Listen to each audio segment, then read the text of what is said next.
Assalamualaikum warahmatullahi wabarakatuh. Kita ketemu lagi di channel YouTube Dunia Gokong. Bertepatan hari ini hari Rabu sore, sekitar jam 4 sore setelah ba'dah asyar.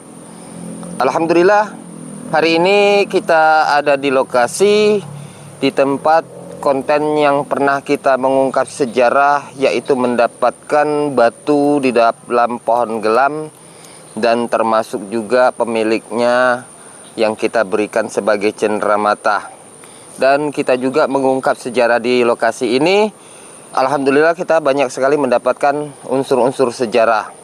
Dan hari ini kita datang ke sini, dan kita pernah berjanji bahwa di lokasi ini ada di pohon beringin tua yang dulu kita pernah saya bercerita ingin mengungkap sejarahnya dan ingin kita ambil benda-benda pusaka tersebut. Alhamdulillah, baru sekarang kita untuk menyelusuri dan untuk kita ungkap sejarahnya. Tetapi di balik itu juga saya menjelaskan pengambilan barang pusaka ini, saya jelaskan jangan melihat dari sisi pengambilannya. Jikalau Anda tidak percaya dari sisi pengambilannya, tujuan kita bukan untuk menunjukkan dari sisi pengambilannya, tetapi tujuan kita hanya untuk mengungkap sejarah dan kebesaran Allah. Tetapi jikalau Anda percaya dari sisi pengambilannya, semuanya bisa terwujud dan nyata itu, semuanya itu atas dasar dari kebesaran Allah. Dan saya jelaskan juga dari sisi bendahnya, setiap bendahnya itu tidak ada bendahnya itu buatan sosok makhluk jin. Semuanya itu buatan manusia, tetapi ada perbedaan. Ada buatan manusia zaman sekarang dan ada buatan manusia zaman dulu, ya. Maka dari situ kita akan mengungkap sejarahnya dari pembuatan-pembuatan zaman dulu. Karena pembuatan orang zaman dulu semata-mata untuk dibuat semata-mata untuk mempertahankan wilayah dan kerajaannya. Karena orang-orang zaman dulu tidak ada memperjualbelikan. Nah, kalau orang yang membuat zaman sekarang itu semata-mata untuk menjaga ekonomi dan kebutuhan dia sebagai manusia. Maka dari situ barang-barang pusaka yang dibuat zaman sekarang itu semata-mata diperjualbelikan. Dan saya menjelaskan ini setiap hari dan setiap konten. Tujuan saya untuk memberitahu dan menghimbau kepada masyarakat, terutama kepada penggemar-penggemar saya yang baru, ya. Karena penggemar-penggemar yang baru berkemungkinan dia belum mengetahui dunia gokong ini unsur tujuannya kemana arahnya, ya. Karena unsur tujuan dunia gokong ini bukan memburu barang pusaka, bukan mencari kekebalan, bukan mencari kesaktian, tetapi untuk mencari sejarah dan kebesaran Allah. Agar supaya kita sebagai manusia bisa mengetahui bahwa kebesaran-kebesaran Allah itu masih banyak yang tidak terlihat dari mata juhir kita. Arti mata juhir ini seperti mata telanjang yang kita lihat zaman sekarang, ya. Nah, disitulah letaknya kita bisa mengetahui dengan kebesaran-kebesaran Allah. Dan Allah sudah memberitahu melalui dari ayat Al-Quran, semua makhluk yang diciptakan oleh Allah, baik maupun hewan, manusia, makhluk jin, termasuk juga alam semesta ini, semata-mata Allah menciptakan itu hanya untuk dan sujud menyembah kepada Allah. Jadi maka dari situ, ayo perbanyaklah kita sebagai manusia. Arti perbanyak mencari amal dan perbuatan buat untuk bekal kita di akhirat. Maka dari situ saya konten di channel YouTube ini banyaklah sering bercerita dan banyaklah sering berdakwah atau menjelaskan kehidupan kita sebagai manusia. Jangan sampai kehidupan manusia kembali bukan dalam keadaan husnul khotimah, tetapi kembali dalam keadaan kafir. Penyesalan itu tidak akan datang yang pertama, tetapi penyesalan itu akan datang yang terakhir jikalau kita sudah melakukan. Maka dari situ sebelum datang penyesalan, manfaatkan, pergunakan hidup kita apa yang diberikan oleh Allah. Allah menciptakan kita sebagai manusia melalui dari rahim ibu kita. Dari ibu kita aja kita wajib untuk membalas jasa. Karena jasa ibu kita tidak akan bisa ada batas dan tidak pernah ada bisa membalas jasa orang tua. Itu dari sisi orang tua aja kita tidak bisa membalas kebaikan orang tua, apalagi Allah yang menciptakan kita sebagai manusia. Maka dari situ saya jelaskan kepada masyarakat, konten saya ini untuk membawa orang ke jalan yang baik, untuk membawa orang ke jalan yang benar, tetapi bukan untuk membawa orang ke jalan yang sesat. Kalau ingin melihat konten-konten untuk menjalan yang kesesat, gampang, karena di YouTube ini semuanya serba ada. YouTube ini seperti ibarat gambaran seperti kertas putih. Mau kita coret hitam, terjadi hitam. Mau kita coret merah, terjadi merah. Mau kita coret putih, terjadi putih. Karena kenapa? Semua di YouTube itu ada. Mau kita nonton video porno, ada. Mau kita nonton judi slot, ada. Kita mau misalnya melihat orang-orang tawuran, juga ada. Mau kita mendengarkan lantunan ayat Al-Quran, ada. Mendengarkan ceramah, ada. Tinggal kembali kita sebagai manusia. Ibarat kita sebagai manusia itu, apa yang kita tanam itu yang akan kita tuai. Tidak ada sejarahnya orang menanam ubi, tumbuhnya pepaya. Nggak ada. Jadi kalau kita menanam ubi, pasti buahnya ubi. Jadi kalau kita menanam kebaikan, Allah akan membalas juga kebaikan. Kalau kita menonton kebaikan, Allah juga akan mendapatkan kebaikan dari sisi kita, diberikan oleh Allah. Jadi maka dari situ saya jelaskan ini kepada masyarakat. Konten saya ini tidak membodoh-bodohi orang, tetapi konten saya ini mengarahkan orang ke jalan yang benar. Karena konten saya di channel YouTube ini untuk pembuktiannya mencari unsur-unsur sejarah. Kenapa konten kita ini melalui dari unsur sejarah pengambilan barang pusaka? Karena kita hidup di dunia ini, terutama di Indonesia ini, banyak sekali unsur sejarah. Ya, dari sejarah kerajaan Sriwijaya, kerajaan sejarah Majapahit, bahkan kerajaan-kerajaan yang selama ini sampai sekarang belum terungkap sejarahnya. Itu sejarah-sejarah itu, tanpa ada kerajaan, kita tidak akan bisa menikmatin kebahagiaan yang sekarang ini. Kenapa? Orang-orang terdahulu, tokoh-tokoh agama, pendekar, para raja punggawa, itu semuanya mempertahankan demi untuk menjaga anak dan cucunya. Nah, termasuk kita sebagai manusia ini, termasuk generasi anak dan cucunya. Kenapa? Karena di zaman kerajaan itu kita belum tahu apakah garis keturunan kita dari Majapahit, apa keturunan garis darah kita dari kerajaan Sriwijaya, atau garis keturunan kita dari raja-raja yang lain. Tetapi kita hidup di Indonesia ini, berarti kita mempunyai garis keturunan, sosok keturunan dari bangsawan ataupun raja. Disinilah letaknya kita mengungkap sejarah ini. Tujuan mengungkap sejarah ini untuk menjaga situs sejarah. Tanpa adanya raja, tidak ada kemerdekaan. Karena adanya raja, ada perjuangan. Perjuangan itulah terkikisnya raja, ialah datanglah pemimpin yang baru. Kalau untuk zaman sekarang ialah presiden, ya. Tetapi kalau zaman dulu dengan zaman sekarang posisinya hampir sama. Nah itu. Nah, maka dari situ saya jelaskan, kita mengungkap sejarah ini, memburu benda-benda pusaka. Karena benda pusaka itu kenapa kita buru? Benda pusaka ini yang kita buru, itu bekas petilasan, bekas untuk perjuangan di waktu para raja. Setiap benda pusaka yang dibuat oleh para raja orang zaman dulu, ada 3 unsur. 1, dibuat sosok benda pusaka yang dibuat dari bahan yang kualitas tinggi, seperti mana dari bahan emas, dari batu-batu mulia. Itu ditambah lagi dengan bahan-bahan yang memang kualitas tinggi, seperti mana batu meteor dengan baja yang asli dan murni, dibuat sosok seorang Nah, pusaka itu dibuat dengan sedemikian mahalnya, ya, itu akan diberikan untuk mahkota atau simbol kekerajaan sosok seorang raja, ya. Nah, kalau apabila yang dipegang dengan sosok seorang raja, itu dari kualitas bahannya, termasuk juga kualitasnya juga, itu sangat memang benar-benar mempunyai untuk sosok seorang raja. Beda lagi untuk di bawah raja, seperti punggawa, termasuk prajurit. Nah, setiap pusaka itu sangat berbeda-beda. Dan setiap pusaka itu dari bentuk pembuatan, bahan, kualitasnya juga berbeda-beda. Dan itu juga akan diberikan dan dipegang bagi orang-orang yang berbeda pangkat dan jabatan. Seperti mana kalau kita di zaman sekarang, kalau presiden, kalau misalnya pangkatnya jenderal, pangkatnya misalnya seperti Kapolri, itu dia mempunyai simbol. Kalau simbol dia sebagai tongkat, ya, simbol dia sebagai tongkat. Itu. Tapi kalau di zaman kerajaan itu simbolnya keris. Itu. Nah, keris itu beda-beda bahannya dibuat. Ada yang dibuat dari bahan lapisan emas, diikat dengan bahan-bahan batu yang berkualitas tinggi seperti berlian. Nah, itu akan dipegang dengan sosok seorang raja, simbolnya. Nah, kalau di bawah punggawa itu juga dibuat dengan bahan-bahan kualitas tinggi. Bisa juga untuk berperang, untuk simbol.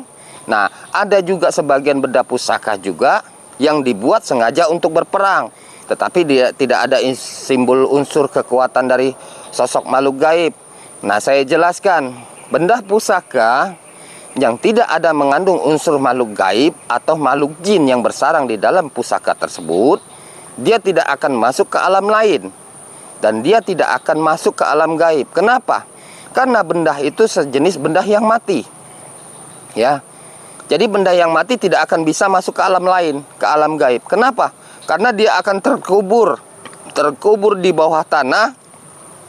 Seiringnya waktu, seiringnya zaman, jikalau benda itu terkubur dalam jangka waktu ratusan tahun bahkan ribuan tahun, disitulah terkadang ditemukan dengan orang-orang benda-benda bersejarah yang tidak mengandung unsur pusaka, yang tidak ada unsur benda makhluk jinnya, atau tidak ada khodamnya. Nah, jadi benda yang tidak ada khodamnya, dia tidak akan masuk ke alam gaib. Dia akan hancur. Hancur terkikisnya waktu dan zaman. Membuat pusaka itu bisa hancur, satu dengan unsur tanah, kedua dengan unsur air, ketiga dengan unsur udara, keempat dengan unsur matahari. 4 unsur inilah yang akan menghancurkan benda pusaka. Walaupun benda pusaka itu dibuat dengan bahan yang berkualitas tinggi, tetapi kalau seandainya dia tertimbun di bawah tanah sudah ratusan tahun, sekuat apa benda pun akan bisa hancur. Itu kalau yang benda tidak ada mengandung unsur sosok makhluk jin. Ya, tetapi kalau benda yang ada mengandung unsur sosok makhluk jin, dia tidak akan masuk ke dalam tanah dan tidak tertimbunnya waktu, tetapi dia masuk ke alam gaib, alam lain. Ini saya menjelaskan, walau alam bisawab, seandainya salah saya mohon maaf, tetapi jikalau seandainya benar, kebenaran itu datangnya dari Allah. Saya menjelaskan ini hanya menurut secara pengalaman yang saya dapatkan dari pengalaman-pengalaman yang saya dapat. Jadi seandainya benda pusaka itu yang ada unsur sosok kekuatan makhluk jin yang bersarang di dalam benda pusaka itu, jikalau orang itu sudah tidak menggunakannya lagi atau dia sudah kembali kepada Allah, benda pusaka itu akan terbang dan berlari berpindah tempat. Nah, yang berlari berpindah tempat ini bukan bendanya, tetapi khodam makhluk jin yang ada bersarang di dalam benda pusaka tersebut. Ya. Benda pusaka tersebut ada khodamnya, ada 2 kemungkinan atau 3 kemungkinan. 1, bisa juga disengaja dimasukkan oleh tokoh-tokoh agama atau para spiritual orang-orang terdahulu. Sengaja sosok makhluk jin itu diambil kekuatannya, dimasuk ke dalam keris, dikunci dengan ayat-ayat dan kelebihan manusia. Karena manusia ini sangat sempurna diciptakan oleh Allah. Saking sempurnanya kekuatan makhluk jin itu bisa kita kendalikan bagi orang-orang yang memang mempunyai kelebihan. Nah, di situ terkadang kekuatan jin itu, makhluk jin itu dimasukkan di dalam keris, dikunci. Ada yang seperti itu. Ada juga yang sengaja keris itu saking bagusnya, uniknya, apalagi kerisnya ini kepunyaan orang-orang yang paling sangat terkenal, tokoh-tokoh yang sangat dihormatin. Dia mendapatkan keris itu, mengagungkan keris itu, dipuja, disembah, dikasih makan, disajeni. Pada dasarnya benda pusaka itu nggak ada isinya, jadi ada isinya disebabkan dari perbuatan manusia. Karena sosok makhluk jin paling suka sekali kalau melihat manusia itu menyembah. Jangankan keris, batu aja yang dari kali kalau kita taruh di kamar, dipasang lapisan sejadah yang bagus, dikasih sesajen, setiap hari disembah, apalagi dipanggil. Batu yang kosong itu, di waktu kita mau menyembah, kita nggak tahu ada sosok jin lewat.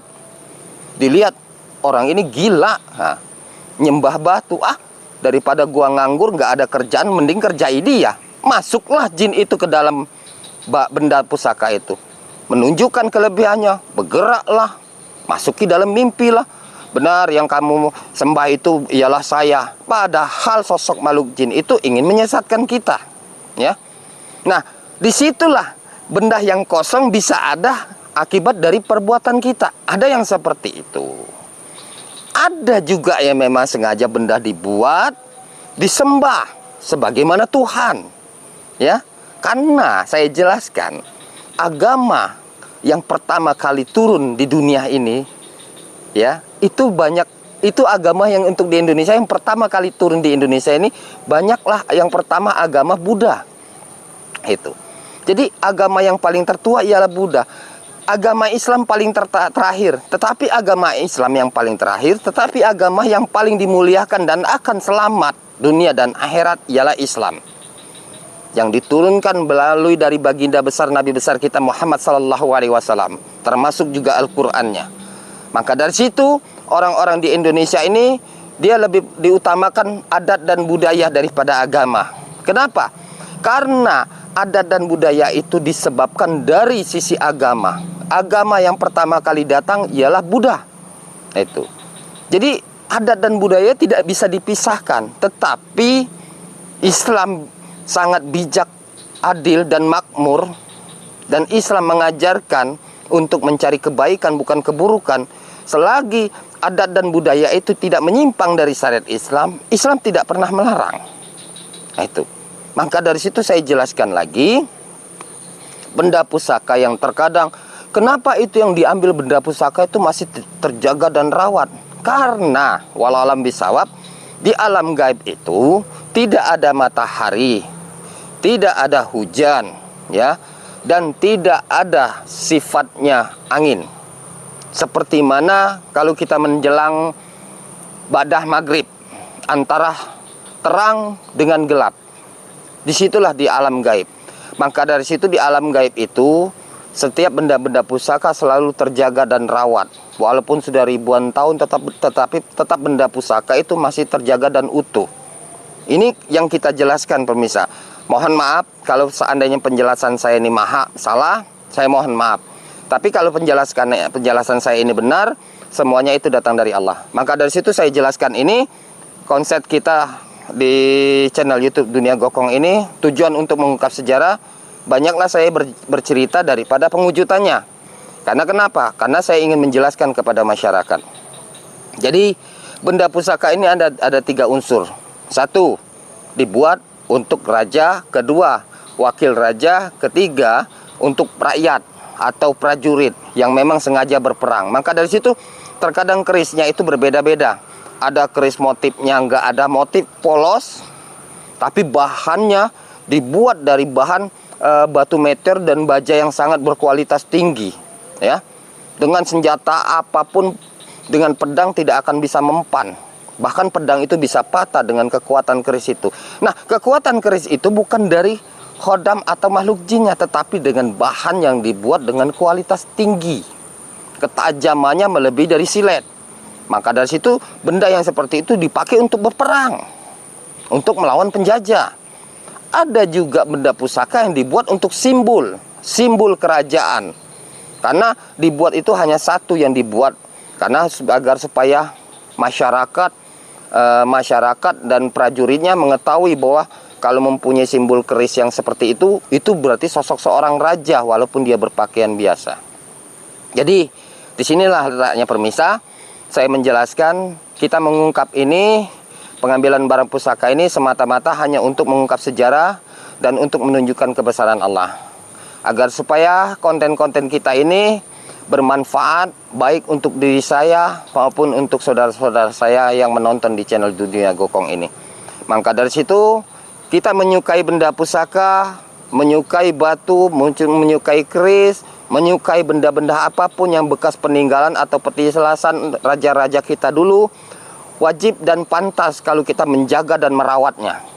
Arti menjaga dan merawat, kita mengenang tanpa tokoh-tokoh agama, tanpa kerajaan, dan tanpa orang-orang terdahulu, kita sekarang ini tidak akan bisa menikmatin.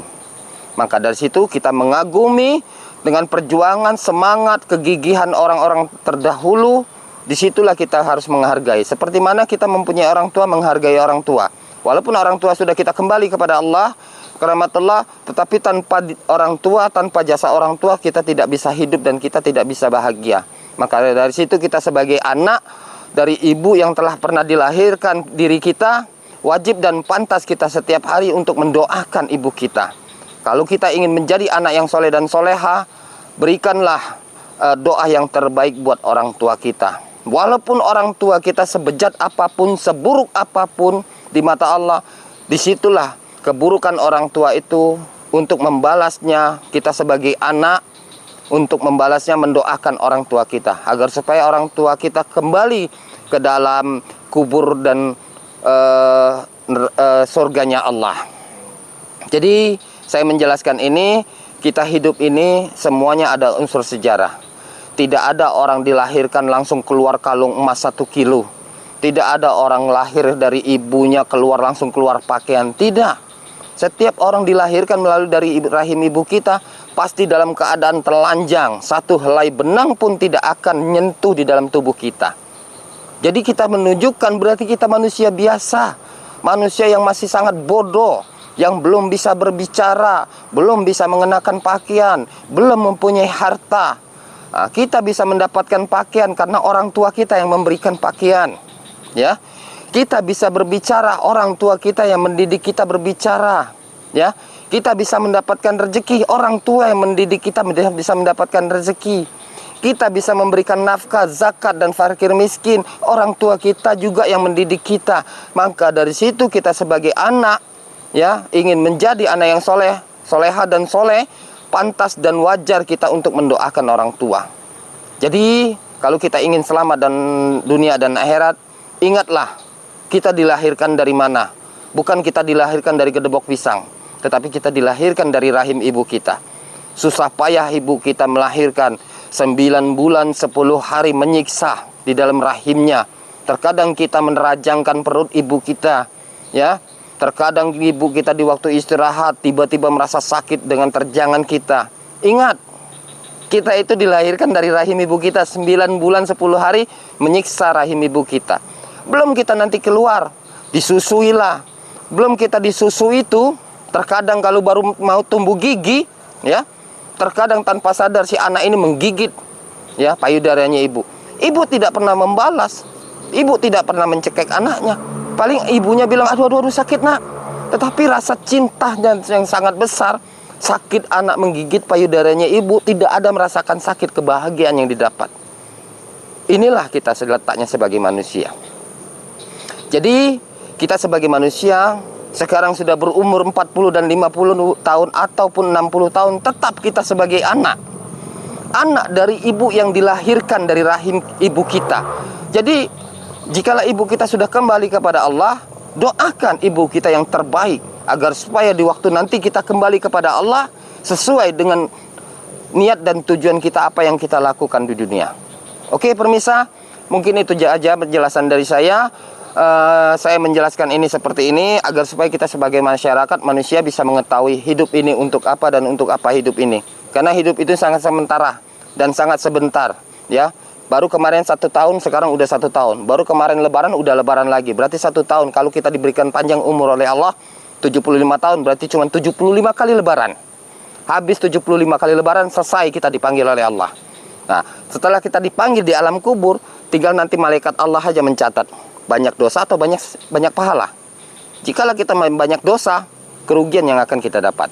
Tetapi kalau kita mendapatkan pahala, kebahagiaan, kenikmatan yang akan kita dapat. Tetapi ingat, kita hidup di dunia ini, di akhir zaman, kalau kita ingin mendapatkan pahala yang berlipat ganda, perjuangan itu tidak mudah. Mudah diucapkan, tetapi susah untuk dijalankan.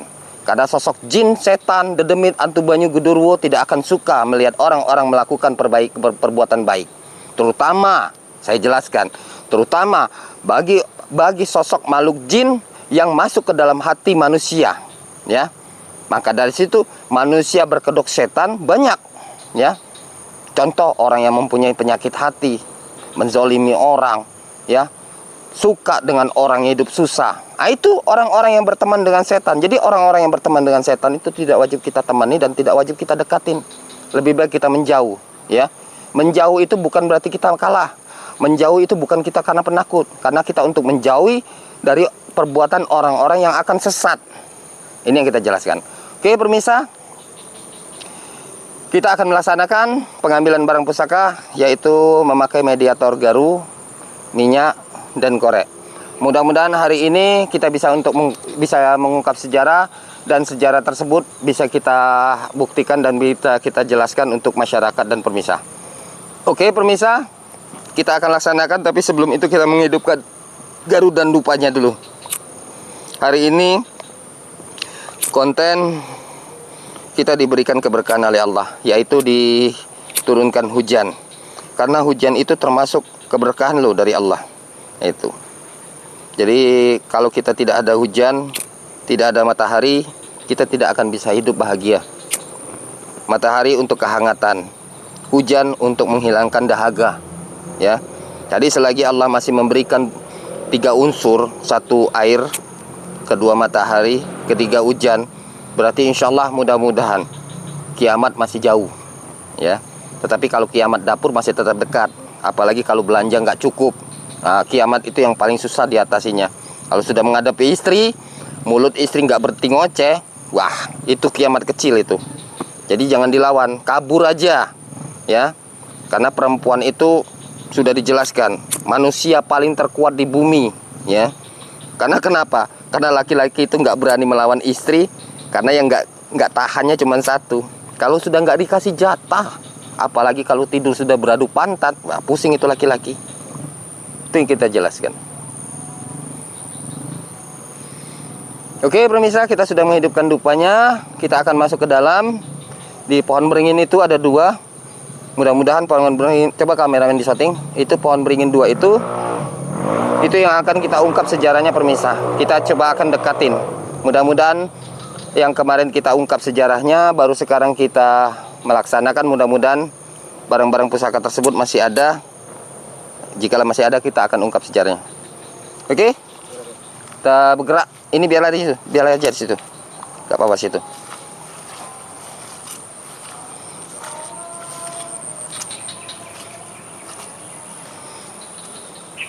Ini cuacanya habis diguyur hujan pemirsa. Jadi jalannya sedikit becek.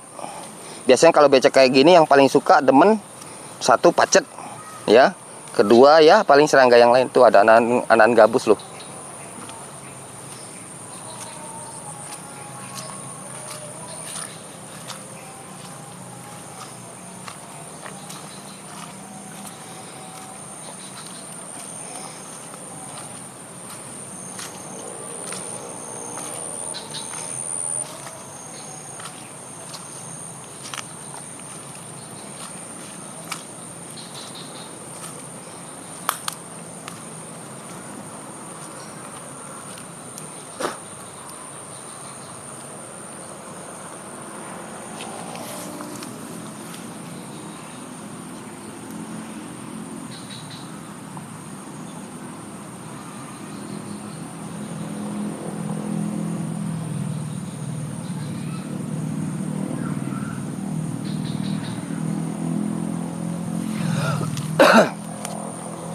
Oke pemirsa, saya lihat di pohon beringin tua ini ada 4 sinar. Tetapi 4 sinar ini sinarnya berbeda-beda. Dari sisi sinar warnanya berbeda, dari bentuk sinarnya juga berbeda. Kenapa akan saya jelaskan ini untuk kepada masyarakat? Inilah yang dinamakan sejarah. Arti sejarah itu, sekecil apapun yang saya tahu, sekecil apapun yang saya lihat, masyarakat penggemar saya harus bisa mengetahui, ya. Jadi sejarah itu harus kita ungkap dari awal kita melihat sampai penghujudnya, bahkan sampai kelebihan dan penggunaannya. Jadi sejarah inilah yang harus kita ungkap. Jadi saya lihat ini pemirsa, ada 4 sinar. 1 di sebelah kanan, ya, agak sedikit atas. Itu ada sosok sinar bulat, kayak seperti bola kasti, tapi sinarnya putih, ya, putih, tetapi dia memancarkan cahaya, ya, seperti bola lampu. Tapi kalau bola lampu kan cuman mantap aja. Ini kalau sinarnya gimana? Berkedip, ya. Nah, itu sinarnya. Ini di sebelah kanan, saya lihat sinarnya bulat seperti bola kasti. Terus di sebelah kanan juga, masih tetap di sebelah kanan, di bagian ke depan ke atas, itu juga saya lihat sinar. Ada sosok sinar, tetapi sinarnya warna kuning, kuning keputih-putihan, ya. Bersinar seperti sama juga seperti bola kasti. Terus di tengah ini saya lihat ada juga sinar, tapi gede sinarnya. Sinarnya kurang lebih sekitar sebesar apa ya, bola kaki, ya, segede ini, ya, sinarnya. Terus saya lihat sinarnya ini, posisi sinarnya ini dia bening, ya, bulat seperti matahari, bening, tetapi pinggirnya memancarkan cahaya sinar keputih-putihan. Keunikannya dia bening, tetapi di depannya ada lapas kalimat Allahu Akbar. Ya, ini yang saya jelaskan. Tapi kita belum tahu ini kalau melihat dari kebatinan saya. Ya, terus di sebelah kiri juga saya lihat ada sosok sinar warna biru, biru keputih-putihan, bulat juga seperti kasti. Nah, ini sudah saya doakan dengan doa ruqyah. Ya, alhamdulillah. Saya belum bisa melihat dan belum bisa menampakkan ada sosok makhluk jinnya, ya, atau makhluk-makhluk yang lain. Tetapi saya hanya bisa melihat sosok sinar aja, ya. Mudah-mudahan sosok sinar tersebut inilah unsur benda-benda pusaka atau benda sejarah. Kita akan coba wujudkan dengan zikir dan doa, mudah-mudahan bisa terwujud, permisa. Yuk kita dekati dulu.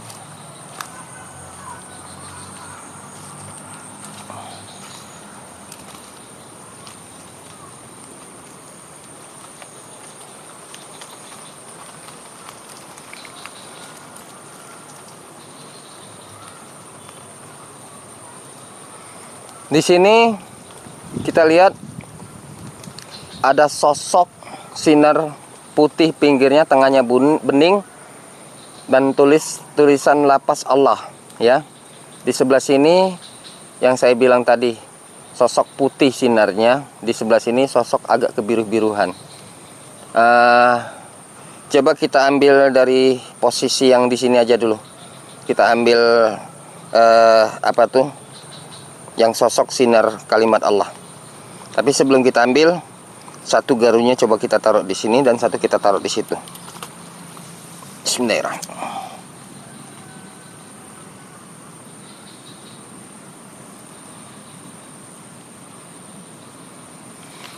Oke, kameramen coba didekatkan dulu. Jangan lepas dari kameramen ya. Awas dalam, jangan di situ. Naik ke atas saja. Jangan injek situ dalam ya.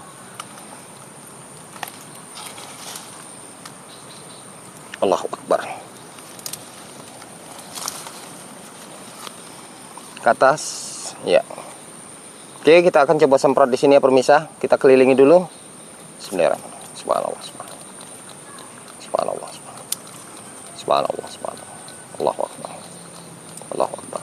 Allahu Akbar. Oke, kita mundur dulu.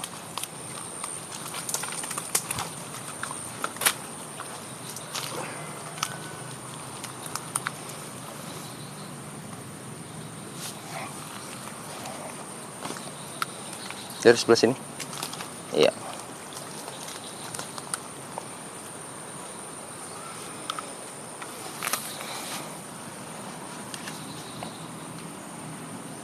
Auzubillahi minasyaitonir rajim. Bismillahirrahmanirrahim. Asyhadu an la ilaha illallah wa asyhadu anna Muhammadar Rasulullah. Allahumma shalli ala Allahumma shalli ala la haula wa la quwwata illa billah. Bismillahirrahmanirrahim. Ya kana Suratan Nasina. Bismillahirrahmanirrahim. Subhanallah. Wa ilaihi. Allahu la ilaha. La ta'uzu. Lahu ma fis. Anzal aziz. Ya'lamu ma. Wa aisha kursi. Wa la ya. Subhanallah. Wa la hawla wa la quwwata. Allahu akbar. Allahu akbar. Allahu akbar. Allahu akbar. Subhanallah. Subhanallah. Subhanallah. Subhanallah. Subhanallah. Subhanallah. Subhanallah. Subhanallah. Subhanallah. Subhanallah. Subhanallah. Subhanallah. Subhanallah. Subhanallah. Subhanallah.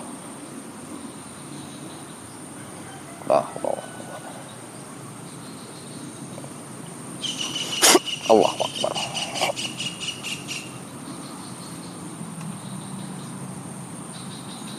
Oke permisa, barangnya sudah ada di situ. Tapi belum kita wujudkan, masih kita kunci ya.